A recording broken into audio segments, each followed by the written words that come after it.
他谈的。掌声有请这一对，有请。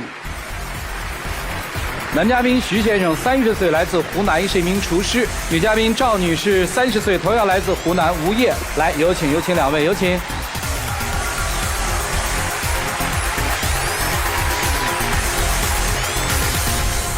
欢迎两位哈。宝宝多大了？宝宝现在有8个月了。男宝女宝啊？男孩子。这个小片里面说干过8年大排档是吧？对。现在还干吗？现在不干了。大排档是谁干？你干什么？我看你资料里两个人干，就我跟我老婆2个人。但是现在就是因为他不想干大排档了，然后我们就没办法，我就没做了。大排档开了8年是吧？是的。你们谈恋爱也谈了8年是吧？对。为什么8年才结婚呢？因为我家里一直条件不好。哦。他家里条件挺好的，有一栋大房子。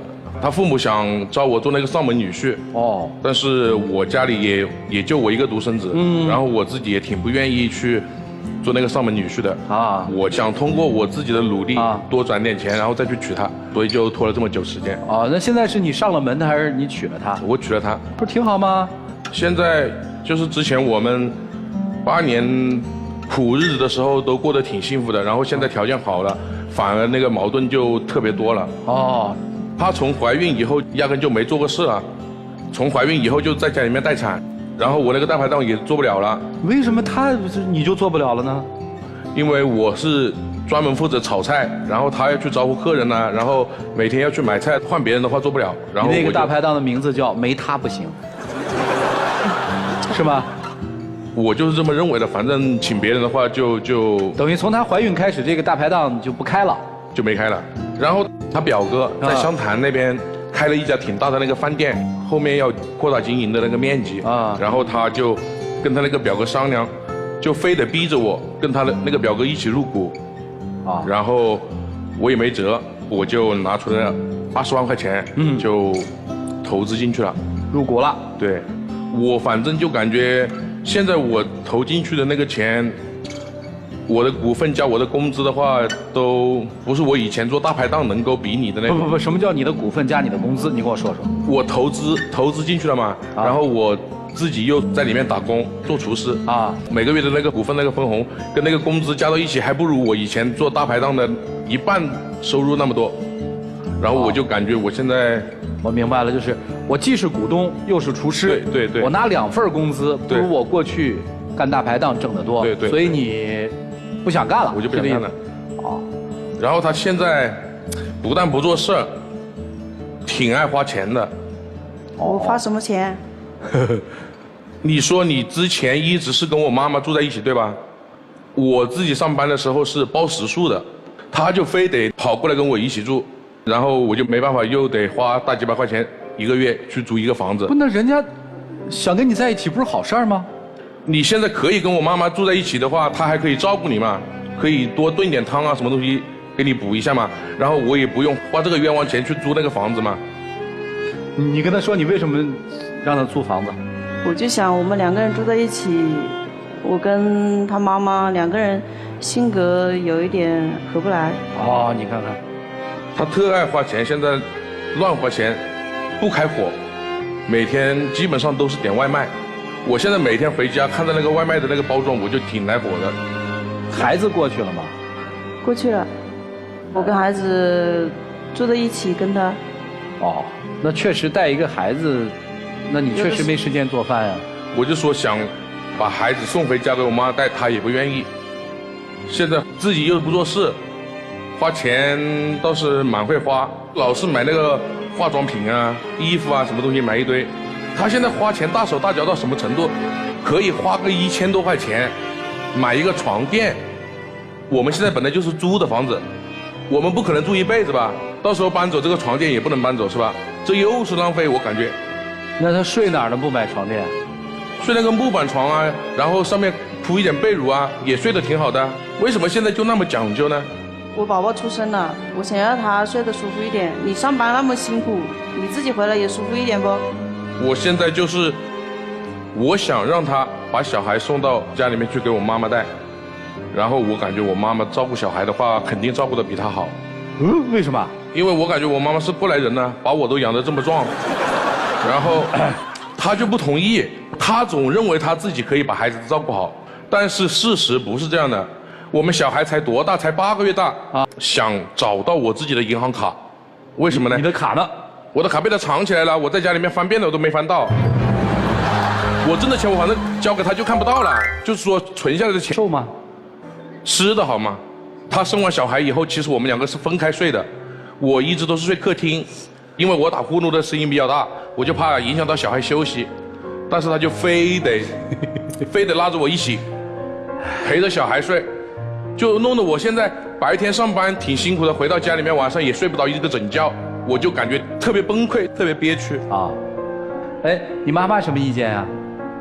我妈妈她肯定也想孙子嘛。啊，你家里什么意见？我家里，她家里估计也就跟她那个想法一样，想让我跟她还是不管入不入赘，还是住到他们家里去。住他们家怎么了呢？我是个男人，我想靠我自己的努力来让我自己的老婆跟孩子生活的好一点嘛。没人不让你努力啊。反正我就感觉憋屈。好，那你怎么就不憋屈了？把孩子送给你妈，对，你们俩重拾大排档。对，我现在最在意的、最窝囊的一点，说，其实就是，我感觉我现在这个钱投资在他表哥这个饭店里面，我简直就是浪费。你现在20万，大概1年的年收益有多少？15%有吗？有。那你这20万你想干嘛？我想去养只小龙虾，我不愿意跟他表哥一起弄了。哦。最辛苦的事是我做，然后分红的时候分的钱是最少的，工资也是最少的。他表哥每天就是做甩手掌柜。小龙虾你又没经验，你让他去干吗？而且有风险。那什么事儿没风险呢？他就怕得罪他家表哥。我自己做大排档的话，我大大小小也是个老板，对，别人买单也是老板买单，是吧？最起码也会这样说一句。他这些想法你能理解吗？不能理解。哪儿不能理解？以前做大排档，我跟着他起早贪黑的，现在带小孩带大一点，他这都不愿意。你觉得他不理解你是吧？对，带小孩真的挺辛苦的。啊，行了，夫妻俩开始顶牛了啊，咋办呢？解药在哪儿呢？来，一起进入丘比特问卷。我也一直在想这个问题啊，为什么能共苦不能同甘呢？就是这个节点在哪儿？这个节点就在于孩子出生了，然后分歧在哪儿？分歧在于2个人养育孩子的这个观念上有分歧。女孩，我非常理解她。他一直觉得孩子要养在身边，带在身边。他刚才说到一点，说买这个床垫是为什么？他想到的是说，你在外面工作辛苦，为了让你睡得舒服一点，为了让孩子舒服一点，所以可能他是花钱大手大脚，但是你要看他这些钱花在的地方用途是什么，用意是什么。你不能一味的去磨灭他所有的事情。你从始至终没有好好倾听你妻子的心声，你随口一句，你去跟我妈住啊，就不用花钱了。你知道当丈夫不在的时候，婆媳之间的关系有多么的尴尬和难处理吗？你觉得带孩子很容易，你自己带一天孩子试一试，我看你怎么中午把饭做出来。7个月、8个月的时候，孩子正要开始乱动爬的时候，你进厨房开火，你回头孩子就掉下床了。所以你从来没有站在妻子的角度去考虑这些问题，你想的一味就是赚钱，也就为了他们嘛，为了孩子好是吧？对。可是你错过了最应该陪伴孩子的这几年，而且再换句话说，把孩子丢给你妈妈，你想没想过你妈妈带孩子辛苦啊？当他学走路的时候，老人的腰不好腿不好，要跟着他蹒跚学步啊。但是他挺想孙子的。想孙子，你们可以一起带着孙子回去看妈妈，丢给妈妈带，所有的压力和所有的累都让妈妈去承担。妻子有可能也是考虑到婆婆这样的辛苦，因为她自己带孩子，她自己太清楚带孩子的有多么辛苦了，对不对？对，而且我婆婆身体也不好。你看，儿媳妇儿都知道，你这个当儿子的不知道。所以你真的应该好好反思一下。翻回来说，女孩，如果你决定要让这个男人帮你这3年2年撑起这个家的一片天，那就放心去支持他，相信他，不能用藏起银行卡或者制止他退出股份这样的行为来去阻挡他想发展自己的事业。夫妻是协同合作的关系，你主外的同时也能照顾到家，你主内同时也能考虑到他，这样才是夫妻正常的一个关系，也是奔着幸福的方向走的，对吧？谢谢。我觉得两个人的感情出现矛盾，男人的责任就是养儿子，但只出钱不出力。我出钱，我就认为我已经负责任了。你不就这意思吗？你晚上你也没带孩子吗？你认为我挣钱已经够辛苦的了，我扔几个钱就可以了，出力的事儿让女人们去干。你不就是这个意思吗？对不对？如果说你指责他现在天天花钱花得太厉害，那8年，一个家庭条件上好的一个漂亮女人跟着你起早贪黑干了8年大排档，用你这点钱买个床垫还一起睡，该不该？该。好，过了8年之后有了孩子，因此才没有做大排档，突然之间闲了下来。那个时候即便你有20万，你也找不到投资的方向或者小龙虾。在那个时候其实表哥的饭店投资是上之选啊，这会儿你投进去了，你说你要筹资你就筹资啊，你说我现在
这事交给你们吧。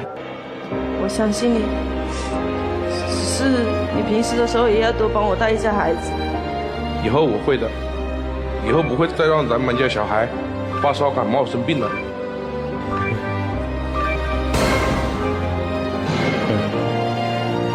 这发烧感冒生病真由不得你，因为照顾的越细致，反而越容易病。你这说不清楚小孩，行，有这觉悟就好，啊，回去吧。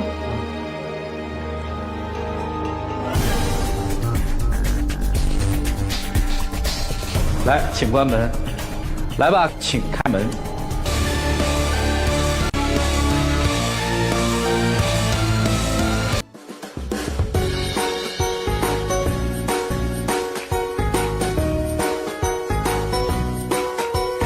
谢谢。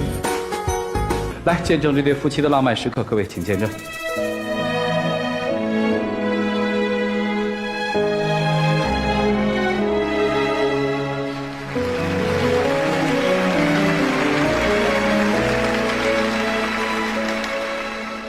在爱里等着你，陪你疼惜有种暖意，在梦里来全是你。谢谢你们啊，谢谢老师。好好养儿子，真创业，祝你创业成功，谢谢你们，请回。